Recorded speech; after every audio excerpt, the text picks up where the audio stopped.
Hi friends, வாங்க இன்றைக்கி பாவக்காய் புளிக்குழம்பு எப்படி செய்கிறதுன்னு பார்க்கலாம். பாவக்காய் நல்லா வாஷ் பண்ணிவிட்டு இந்த அளவுக்கு பொடியாக நல்லா நறுக்கி எடுத்துக்கோங்க. அது எண்ணெய் ஊற்றி நல்லா எண்ணெயிலே ஃப்ரை பண்ணி எடுத்துக்கோங்க. ஆயிலில் ஃப்ரை பண்ணும் போதே ஒரு 1/4 ஸ்பூன் உப்பு அதுக்கு ஆட் பண்ணிக்கோங்க, சால்ட்டு.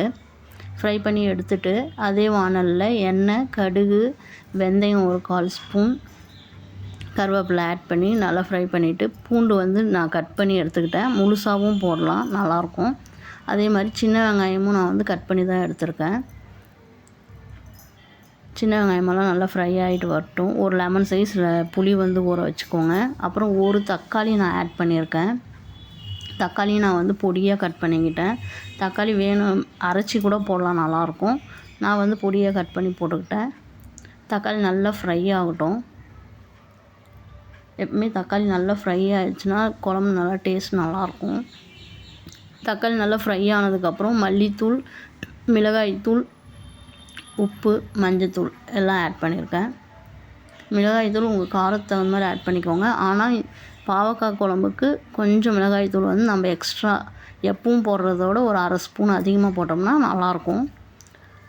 இந்த அளவுக்கு நல்லா ஃப்ரை ஆனதுக்கப்புறம் நாம் ஃப்ரை பண்ணி வச்ச அந்த பாவக்காய் அதில் ஆட் பண்ணிடலாம். ஒரு 2 நிமிஷத்துக்கு அந்த மசாலாலே நல்லா ஃப்ரை பண்ணுங்கள்.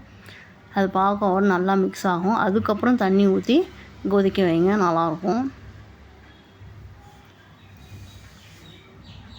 நல்லா கொதித்து வந்ததுக்கப்புறம் நம்ம ஊற வச்ச புளியை கரைச்சி ஊற்றிடுங்க. புளி ஊற்றினதுக்கப்புறம் நல்லா கொதித்து சுண்டி வரட்டும்.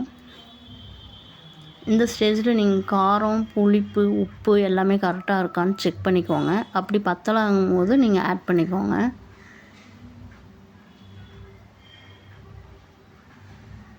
ரொம்ப நல்லா இருந்தது.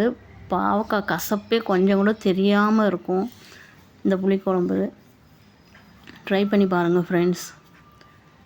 நல்லா கொதித்து இந்த எண்ணெய் பிரிஞ்சு வர ஸ்டேஜில் கொஞ்சம் தேங்காய் அரைச்சி ஊற்றிக்கோங்க.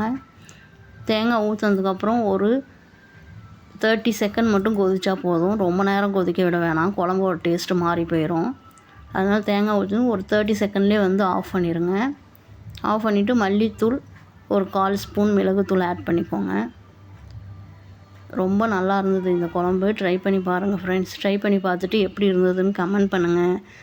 நம்ம வீடியோவுக்கு அப்படியே சப்போர்ட் பண்ணுங்கள், லைக் பண்ணுங்கள், உங்கள் ஃப்ரெண்ட்ஸுக்கு அப்படியே ஷேர் பண்ணுங்கள் ஃப்ரெண்ட்ஸ். என் வீடியோ பார்த்ததுக்கு மிக்க நன்றி. இதே மாதிரி சப்போர்ட் எப்போவுமே கொடுங்க. உங்களோட சப்போர்ட் ரொம்ப முக்கியம் எனக்கு. Thank you friends.